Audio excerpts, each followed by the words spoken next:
The yard tensed as six armed men faced Clara Whitmore's porch.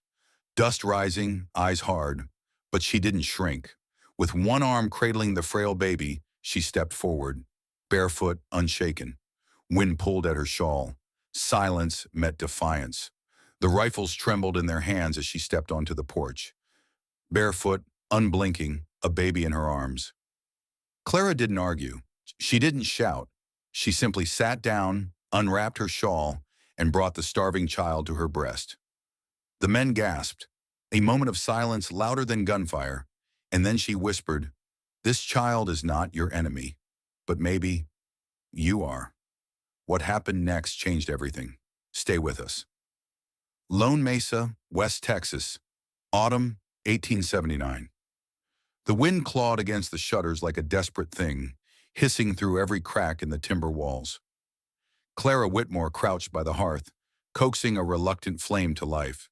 Her fingers were red from cold and split at the knuckles, raw from chopping firewood at first light. Smoke stung her eyes, but she didn't flinch. Her late husband's coat, 3 sizes too large, hung from her narrow shoulders like a memory that wouldn't fall away. Outside, dusk draped itself across the mesa like a warning. She had grown used to the silence of Lone Mesa, to the ache of absence, to the rhythm of grief that came with every setting sun. But tonight, silence broke. A knock, hard, sharp, desperate. Clara froze. No one came this far out, especially not after dark. She reached for the rifle leaning by the door, heart suddenly loud in her ears. The knock came again, faster this time, followed by a voice, cracked and hoarse. "Please, my son. Milk. He's dying." She hesitated only a breath before she crossed the room and unbarred the door. There on the porch stood a tall man, Apache. His long black hair was tied back with leather, his eyes dark and unblinking beneath a brow furrowed by pain and exhaustion. In his arms, wrapped in a thin, filthy blanket, lay a baby, motionless, gasping shallowly. Behind him, across the open yard, Clara could see lanterns flickering, townsfolk, whispering. "It's an Apache," one woman hissed. "Don't let him in," a man muttered. Clara didn't move. She didn't even glance their way. Her eyes stayed on the child. The baby's lips were cracked, his skin pale and cold. His tiny chest rose and fell like a dying ember. The blanket barely covered his thin limbs. Clara could count his ribs. "How long?" she asked quietly. "3 days," the man said. "His mother, she passed. He hasn't fed since." Clara took one step forward, lowering her rifle. "Give him to me." The man's arms tightened instinctively, as though the world had taught him that even kindness came with sharp teeth. But after a breath, he slowly extended the bundle toward her. Clara cradled the baby in her arms, feeling his frailty, the heat of a lingering fever. Without another word, she turned and stepped inside.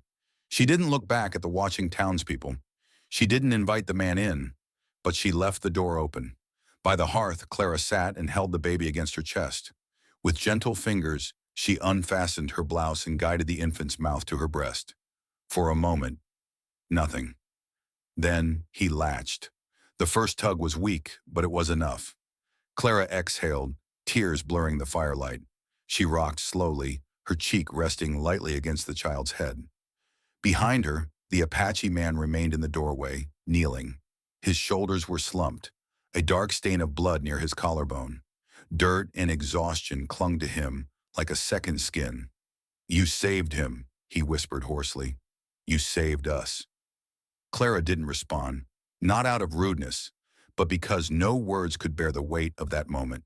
She simply held the child closer, rocking gently to the rhythm of his breath. Minutes passed. The fire crackled.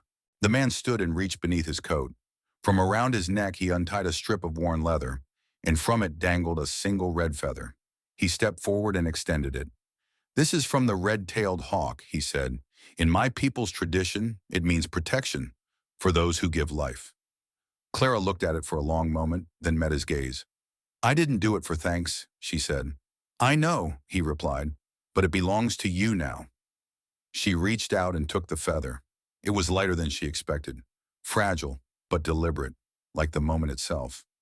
As she tucked it beside the sleeping baby, The door creaked slightly in the wind. Outside, the townsfolk had drifted away. Inside, something had shifted, quietly, profoundly. The child slept soundly now. The man remained kneeling just inside the door. And Clara, for the first time in years, did not feel quite so alone. Lone Mesa, several days later. The days that followed fell into a rhythm so quiet it nearly went unnoticed. Each morning, as dawn stretched thin fingers of gold across the mesa, Kel Tenaya arrived with his child. Wrapped in a wool blanket and pressed close to his father's chest, Luca was no longer the gasping skeletal infant Clara had first held. His cheeks had filled, and a healthy flush colored his soft brown skin.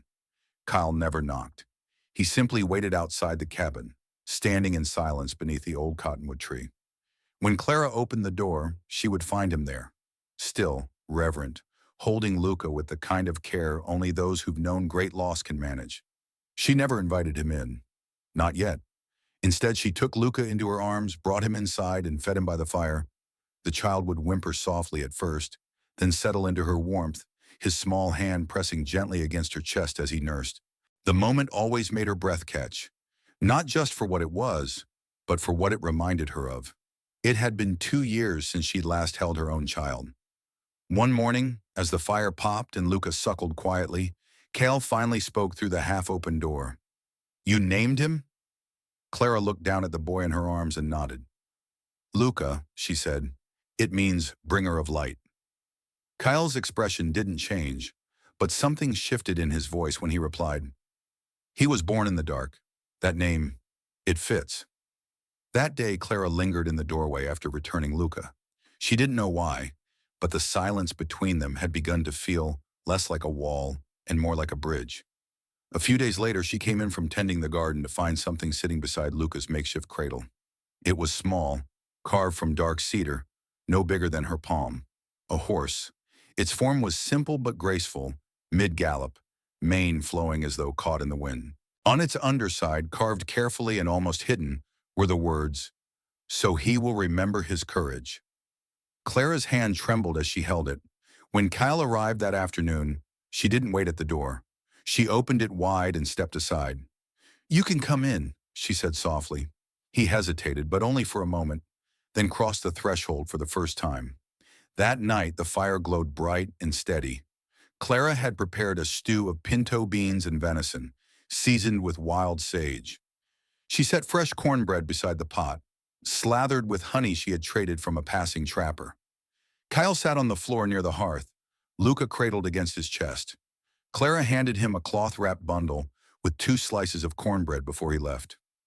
"You do not owe me more," Cale said quietly. "I know," she replied.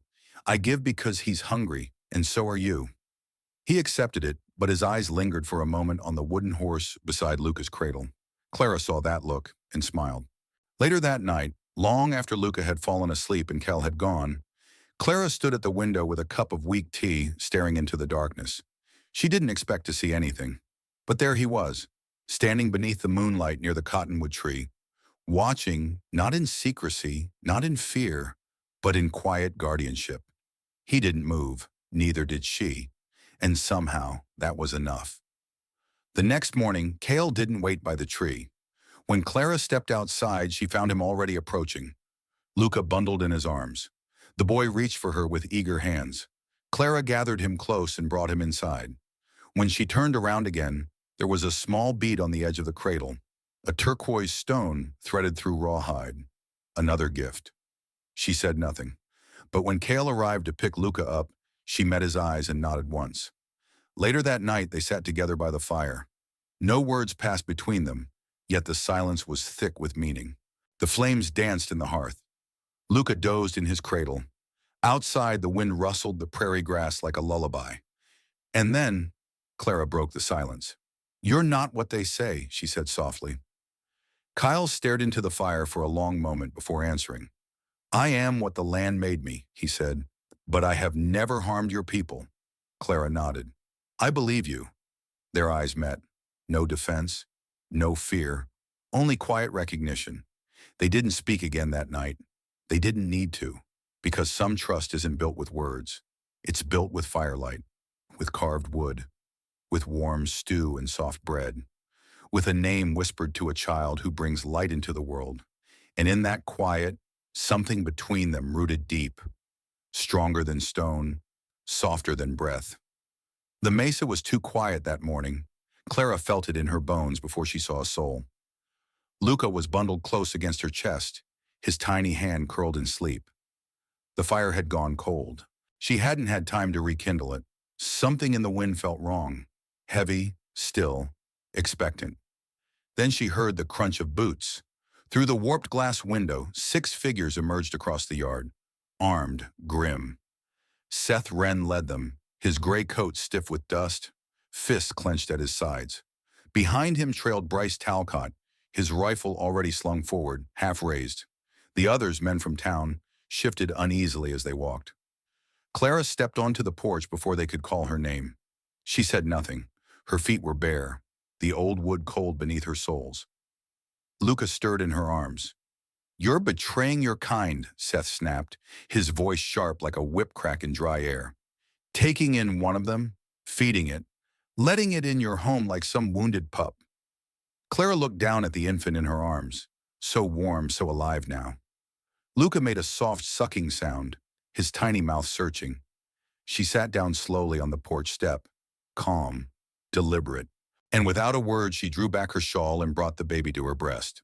The men froze. The rifle in Bryce's hands dipped a few inches. Luca latched onto her, sighing softly.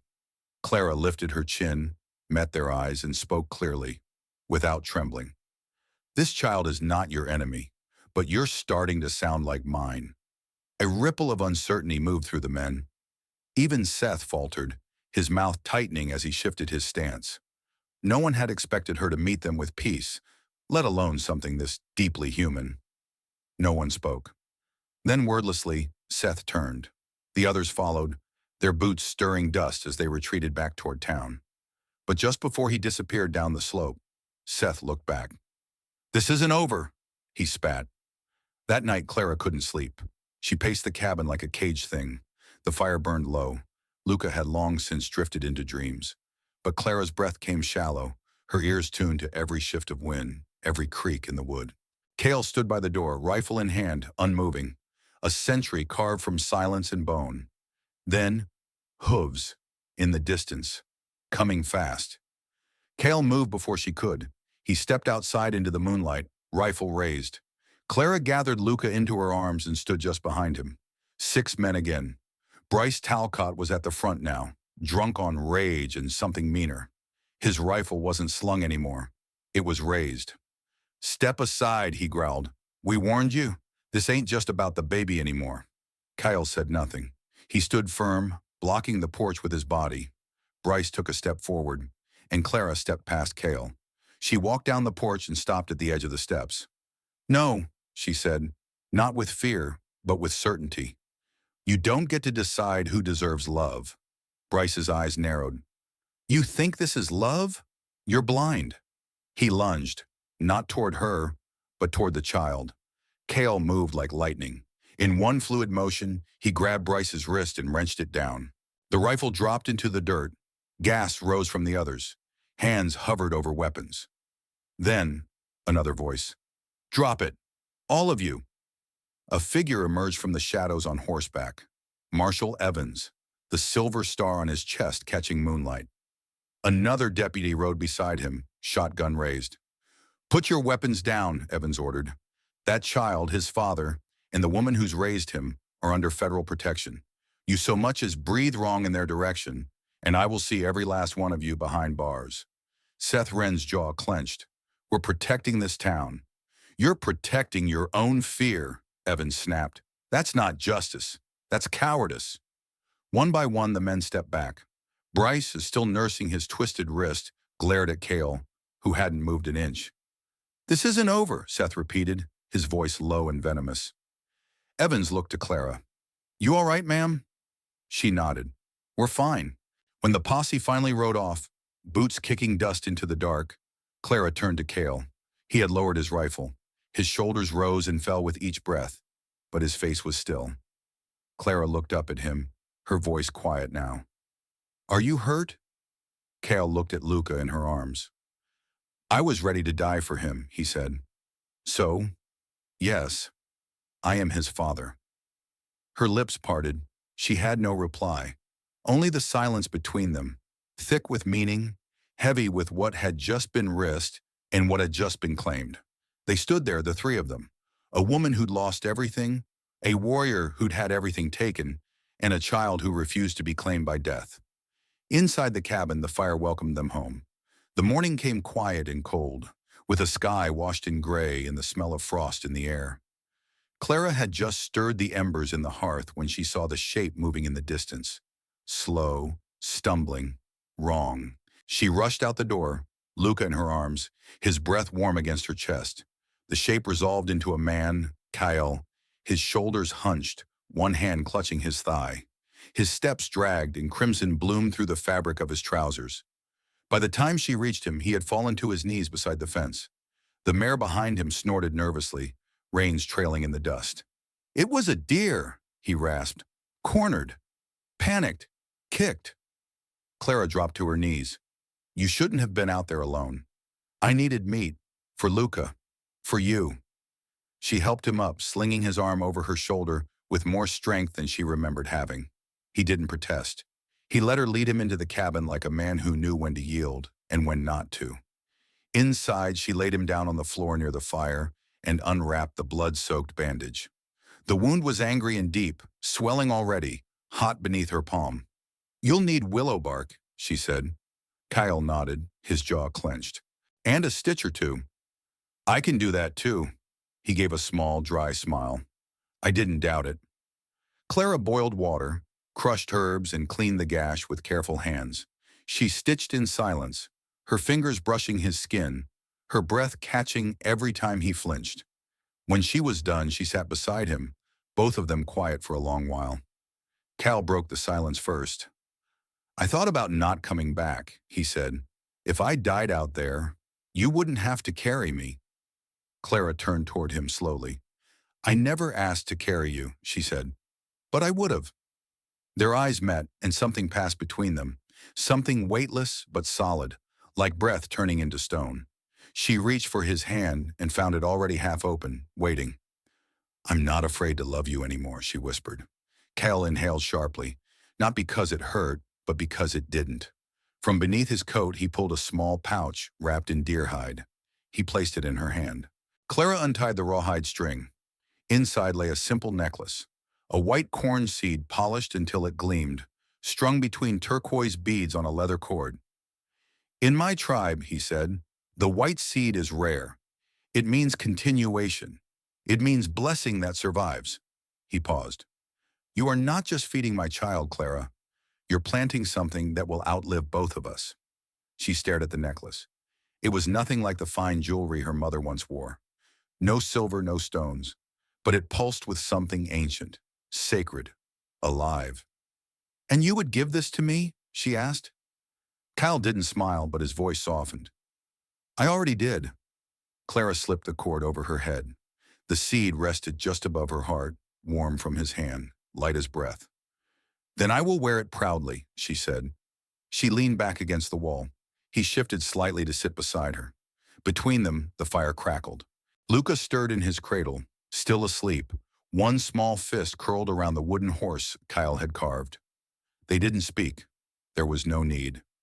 Clara reached for his hand again, this time not out of comfort, but out of choice. His fingers folded around hers with the kind of tenderness that comes only after survival. Outside, the wind sang through the tall grass. Inside, time stilled. A mother, a warrior, a child. The hearth glowed softly, chasing the shadows into corners. They sat there for a long while, hand in hand, firelight dancing across their faces, smoke curling up toward the rafters. No vows, no promises. Just presence. Something unspoken had begun to bloom. Stronger than fire, quieter than grief. It didn't need a name. It only needed to be felt. By late spring, the mesa no longer echoed with loneliness. It echoed with children's laughter. Where there had once been only brush and silence behind Clara's cabin, now stood a modest one-room schoolhouse. Built with Cale's hands and Clara's vision, it smelled of cedar, chalk dust, and new beginnings. It was nothing grand, rough benches, hand-carved letters on wooden planks, but it was more than anyone had thought possible on this land. Every morning, Clara opened the doors to a miracle. Settler children arrived holding slates and sun-warmed apples. Apache children followed quietly at first, but soon began to run just as loudly as the others. No one cared who came from where. Here they were simply students. Clara taught them to write their names, to count seeds by tens and twenties, to speak in both English and Apache when they could. But mostly she taught them kindness, how to listen when someone spoke with different words, how to share bread, and how to forgive. Luca, now sturdy on his legs, tottered between groups, squealing in delight. Everyone's little brother, Clara's son, Cale's pride. The town still watched, some with narrowed eyes, others with hesitant respect. But Lone Mesa had changed, and so had Clara. She no longer carried her grief like armor. It had softened inside her, still present, but no longer ruling her. The flame of Elijah's memory still burned, but no longer consumed her. It simply glowed beside the love that had taken root. And it was love. She saw it in the way Cale silently chopped wood in the early morning, in the way he carved tiny animals for the children who needed comfort, in the way he looked at her, not as someone to save, but someone to stand beside. That love was not declared in words. Until one night, it was. The clearing behind the schoolhouse had been lit with lanterns strung from the trees, swaying gently in the warm breeze. Sage and wildflowers were scattered in woven baskets. The smell of sweetgrass curled into the air, and laughter danced around the fire. Clara stood at the edge, watching the light play on the faces of the children. Luca chased a moth through tall grass. She wore a simple linen dress, her hair down, a sprig of lavender tucked behind her ear. Kyle stepped forward from the fire circle. He didn't speak at first. He only knelt, barefoot, grounded. Then with a slow breath, he opened his palm. In it lay a silver ring, hand-forged, smooth, and engraved with Apache script so delicate it shimmered in the firelight. "You speak with your heart," he said, voice low. "Will you live with me? Not as mine, but beside me?" Clara blinked, a hand rising to her chest where the white seed necklace still hung. She didn't ask for promises. She simply stepped forward, took the ring, and slipped it onto her finger. "I already have," she said. There were no church bells, no preacher, only lanterns floating like stars above them. Children tossing petals made of pressed wildflowers. Laughter rising into the trees like smoke. Clara and Cale stood hand in hand, two people who had lost nearly everything and chosen to begin again, together. They exchanged no vows. They needed none. Their eyes said it all. When the lanterns had floated high and Luca had curled up beside the fire with a wooden bear in his arms, Clara and Cale returned to the cabin. Cal walked to the hearth. The fire still burned, quiet, steady. He pulled his carving knife from his belt. Clara stood beside him as he etched into the thick cedar beam above the mantel. Slow, deliberate, two names, Clara Tenaya, Kyle Tenaya. He stepped back. "So this house will remember," he said. Clara pressed her fingers gently to the carved letters. Lucas stirred in the cradle behind them, one hand still gripping the wooden horse Cale had given him on his first night here. Outside, the wind whispered through the cottonwoods. Inside, the walls, once silent with grief, held the memory of survival, of defiance, of love. And now, a name. Two names. One home. Some stories fade with time, but others, they settle deep, like roots. This one about a widow, a warrior, and a child who brought them both back to life isn't just a Western tale. It's a reflection of who we are and who we still could be. In a time when so many divide over what makes us different, Clara and Cale remind us, kindness doesn't ask for permission, it shows up, it chooses to stay. It teaches us that family isn't always blood. Sometimes it's built, patiently, humbly, one choice at a time. Today, maybe it's not about riding into town or facing down rifles. Maybe it's about showing up for the people others ignore, listening before judging, feeding someone who doesn't look like you, because hunger doesn't know race, because love doesn't ask for a reason. Do you think Clara was right to trust Cale? Would a town like Lone Mesa exist today? Could we build one? We'd love to hear your thoughts in the comments below. What part of this story moved you the most? Would you have opened that door? Thank you for spending time with us here at the West That Never Left, where the values of grit, grace, and heart still ride strong. If this story stirred something in you, please like the video, subscribe to the channel, and share it with someone who needs reminding. That love, real love, isn't loud. It's steady, and it stays. Until next time, partners, ride gently.